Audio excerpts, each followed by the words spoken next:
zone industrielle PK24 d'Akupé-Zedji. 940 hectares aménagés pour accueillir les entreprises. Pour un accès facile au site, la construction d'un échangeur est annoncée.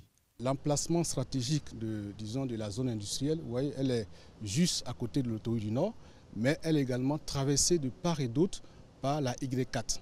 Donc il s'agira de pouvoir réaliser cette connexion entre la zone industrielle, mais également toute la ville d'Abidjan, de façon à pouvoir assurer la fluidité du trafic, aussi bien en direction de la zone qu'en provenant de la zone industrielle. Un échangeur en vue d'une meilleure fluidité d'accès à l'espace de la nouvelle plateforme industrielle. Pour la réalisation de l'ouvrage, une mission d'études techniques et économiques est mise en place. L'étude devra durer 5 mois. L'objectif, c'est avant cet été, disposer d'une étude de niveau APS avant projet sommaire et un dossier de consultation des entreprises pour pouvoir réaliser le projet donc en 5 mois. 1 mois et demi pour l'étude préliminaire. L'étude préliminaire va nous donner les grandes idées, les possibilités d'implantation de ce point d'échange et puis quel serait le schéma de cet échange. Ensuite, au niveau de l'APS, on va compléter le levé de terrain, la topographie, les investigations géotechniques, spécifiquement à la variante qui sera retenue par l'administration en tenant compte de l'ensemble des contraintes des parties prenantes. Cette rencontre marque donc le lancement officiel de la mission d'études techniques et économiques du projet de construction de l'échangeur de la zone industrielle PK24 d'Akupé-Zedji, une initiative du PCCET. Projet des chaînes de valeur compétitives pour l'emploi et la transformation économique, financé par la Banque mondiale et placé sous l'autorité du cabinet du Premier ministre. Une application téléchargeable pour bientôt, mais déjà en ligne, et ce depuis le 22 décembre 2022. Le site internet des observateurs des médias, cette plateforme interactive et dynamique regroupant l'ensemble des acteurs des médias nationaux et internationaux, est officiellement présenté. Nous avons déjà 46 000 personnes qui nous visitent et donc les observateurs de médias, le site internet, pour lutter efficacement contre toutes ces fausses informations.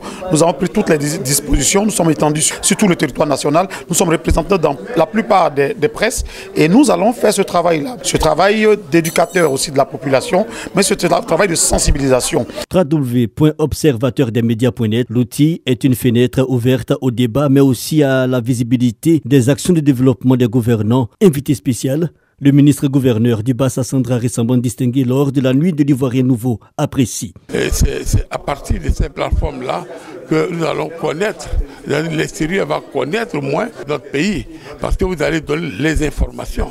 Les acteurs des médias en synergie au sein d'une plateforme, les encouragements des ministres d'État Mabrito Akuz, distingué meilleur homme politique de Côte d'Ivoire, et Kandia Kamara, présidente de la cérémonie. C'est une initiative, c'est un idéal qu'elle tout le temps cultive dans tout ce qu'elle fait. Donc c'est en cela qu'elle a bien voulu associer son image à cette cérémonie. Les députés Zoumana Bakayoko représentés et Kourouma Ibrahima ont rappelé la nécessité pour les médias d'influencer positivement la gouvernance sous toutes ses formes. Point d'orgue à ce jour, les meilleurs caméramans et monteurs lauréats de la deuxième nuit de l'Ivoirien Nouveau à Yamoussoukro ont reçu officiellement leur prix. 1 200 000 francs respectivement et 200 000 francs CFA pour les prix sectoriels.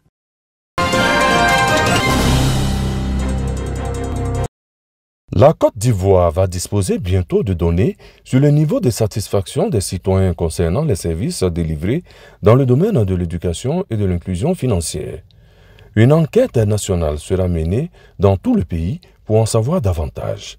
En attendant, les acteurs qui vont mener cette enquête sont formés à cet effet. Ils sont issus de la société civile.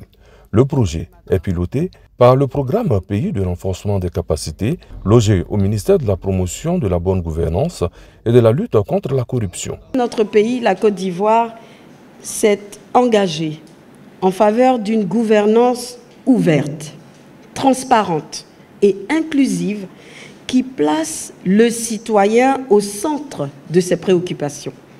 Toutefois, ces initiatives semblent limitées au regard de la redevabilité dans la délivrance des services publics, et ce qui constitue en soi un véritable défi qu'il nous faut relever ensemble. Du côté du gouvernement, les attentes sont nombreuses. Il s'agit de l'engagement 6 du plan d'action nationale OGP.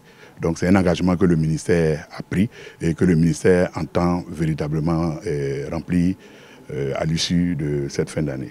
Le séminaire de formation va durer 5 jours. L'enquête sera lancée au cours de cette année 2023.